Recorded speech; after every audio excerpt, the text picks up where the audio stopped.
Chief Sunday Igboho ó ti di iyì, ó ti dògo, ó ti di agbára Yorùbá. Má fi gbogbo ara sùn, máa bẹ Ọlọ́run lọ́sàn lóru, má gbọ́kàn lóògùn nìkan, gbọ́kàn lọ́lọ́run tó dá ẹ. Ọlọ́run ò ní pa ọ́ rẹ́, ó ní tẹ̀rí, àní wá ọtí lábáríkà Al-Qur'an. Chief Sunday Igboho alágbára kì í sọ̀rọ̀ tán, máa ṣe ọ̀rọ̀ kù sínú. ẹgbọ́n yẹn o, ìjà ló dé torin dòwe. ẹ̀yin ọmọ Yorùbá, ẹ̀yin àgbà Yorùbá, gbogbo ẹ̀yin èèyàn ńláńlá ńlẹ̀ Yorùbá, gbogbo ẹ̀yin àáfàá ilẹ̀ Yorùbá, ẹ má jẹ́ kí ọ̀rọ̀ ẹ̀sìn kó dàárín Yorùbá rú o. ọ̀rọ̀ yìí ó ń rúgbó bọ̀, ó ń rúgbó lójoojúmọ́. àáfàá Akeugbagold àgbàfáà ni wọ́n jẹ́. àwọn lẹ gbọ́ lẹ́rí tí wọ́n gbé oríyìn fún olóyè Sunday Igboho bí ọdún méjì sẹ́yìn tí wọ́n sì ń gbà á níyànjú nígbà náà. àmọ́ kí ló wá padà ṣẹlẹ̀ tí orin fi dòwe tó fi di wípé ọ̀rọ̀ ń jáde wípé olóyè Sunday Igboho mọ̀ nípa bí àfáà Saheed Shittu ṣe ń ta sí àwọn àgbàfáà lóríṣiríṣi tó dẹ̀ include àfáà Akeugbagold, bí Saheed Shittu ṣe ń sọ̀rọ̀ sí wọn lọ́tún lósì lórí ohun tóun náà gbàgbọ́ pé kò dáa tó ń lọ nínú ẹ̀sìn Islam.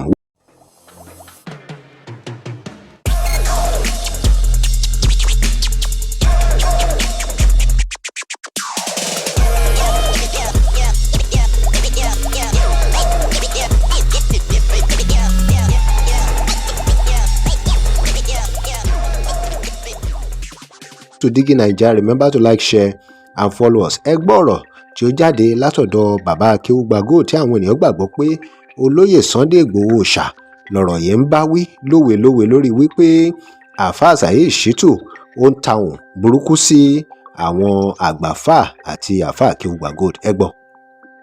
ní ọjọ́ tí wọ́n kidnap ọmọ mi, èyí tí wọ́n ní kí n wá gbé ọmọ mi mùsùlùmí ẹyọ kan tó tẹ̀lé mi o. arákùnrin yìí ló mú nǹkan dání lẹ́sẹ̀ títí tó ní ẹ lọ gbọ́mọ. ẹ lọ gbé mo sì gbé ọmọ méjèèjì mọ́ yà pẹ̀lú omi tí ẹ kún, mo gbé wọn sínú mọ́tò mo ń drive lọ, ó tún wá tẹ̀lé mi délé láti dé. bàbá ọjọ́ kan yẹn ní ilé gbàgbé àti bá ń ṣe ń tẹ́gùn mi màá máa gbójú rẹ̀. ṣé ẹ gbọ́ o. nítorí mi àti ẹ̀kọ́ mi ò sẹ́gbẹ́ kankan tó ní í ṣe pẹ̀lú tiwọn, àmọ́ máa fún ní respect yẹn tá a fi jọ kú láyé. fúnadébò ní sponsor ọmọbìnrin yìí ó kú ọkọ náà. ṣé ń gbọ́ bàbá yìí, ṣé ń gbọ́. mi kò ní tẹnu mi jáde. ń gbọ́ yẹn o. ohun yẹn nìyẹn o. lóòótọ́ Saheed Shittu ní ìbáṣepọ̀ pẹ̀lú olóyè Sunday Igboho pẹ̀lú èyí tá a rí nínú fọ́nrán ẹ̀yìn náà ẹ̀ wò ó. ẹni olùmọ̀ gbọ́dọ̀ sọ ẹ̀kú palẹ̀mọ̀ ní mò ń bọ̀ London láìpẹ́, àwọn tó dé London àwọn dé London láìpẹ́, àwọn akáwọn ti wà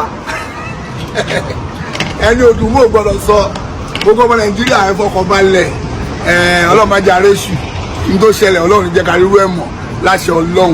inú ìdùnnú ni gbogbo àjọ máa wà o, àní fúru ilé sọ fúnra wa o, gbogbo ẹ̀yin tẹ́ ń dúpẹ́ tẹ́ ń ṣàdúrà Ọlọ́run bá wa kún yín, Ọlọ́run bá wa kún yín o, ọ̀làlá ọ̀làwàlà quwwata illa billahi al-aliyyil azim. lóòótọ́ èèyàn lè báyàn ya fọ́tò kó wà nínú fídíò pẹ̀lú yàn kí ìbáṣepọ̀ wà láàrin wọn, ṣùgbọ́n ṣó túmọ̀ sí pé olóyè Sunday Igboho nítorí pé wọ́n ti wà nínú fídíò pẹ̀lú Saheed Shittu, ṣó túmọ̀ sí wípé àwọn ni wọ́n ti Saheed Shittu lẹ́yìn láti máa fohùn ránṣẹ́ sí gbogbo àwọn àgbàfáà bóyá tí wọ́n ṣe àṣemáṣe ni o àbí tí wọ́n ṣàṣemáṣe.